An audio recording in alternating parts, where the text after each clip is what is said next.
Regime change یا نو regime change, آپ دیکھ رہے ہیں انڈیپینڈنٹ پاکستان سعید موسیٰ کے ساتھ. ہو سکتا ہے کہ ہمیں نئے جواب ملیں مارچ 20 کو، جب ڈونلڈ لو صاحب، جن کا نام کافی سننے میں آیا، پاکستان تحریک انصاف کے بانی، جب کہ پرائم منسٹر تھے، اور جب وہ نکلے بھی وہاں سے اس عہدے سے، تو پھر ہمیں سننے میں آیا کہ جی جو ایک رجیم چینج ہوئی تھی ان کی حکومت کے خلاف، اس کے اندر امریکہ کا بہت بڑا ہاتھ تھا.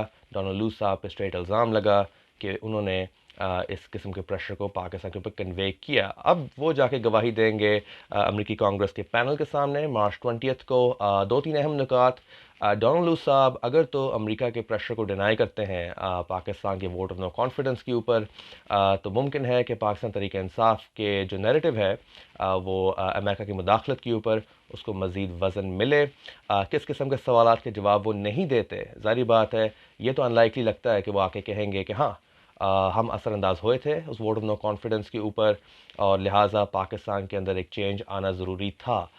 یہ الفاظ نظر آتے ہمیں بہت زیادہ لگتا ہے کہ یہ لائکلی نہیں ہوگا. تو لہٰذا جس قسم کا سائلنس اگر وہ مینٹین کرتے ہیں، جو سوالات کے وہ جواب نہیں دیتے، تو اس سے پاکستان تحریک انصاف کے یہ جو اینٹی امریکن نیریٹو ہے رجیم چینج کا، اس کو مزید ایک طرح سے طاقت مل سکتی ہے.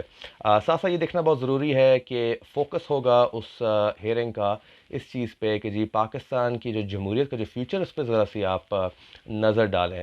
کیوں ضروری ہے کہ امریکہ ہمیشہ پاکستان کی جمہوریت کا ڈائریکشن کیا صحیح ہے، کیا غلط ہے، کیا ہونا چاہیے، کیا نہیں ہونا چاہیے، اس کے اوپر اثر انداز ہوئے.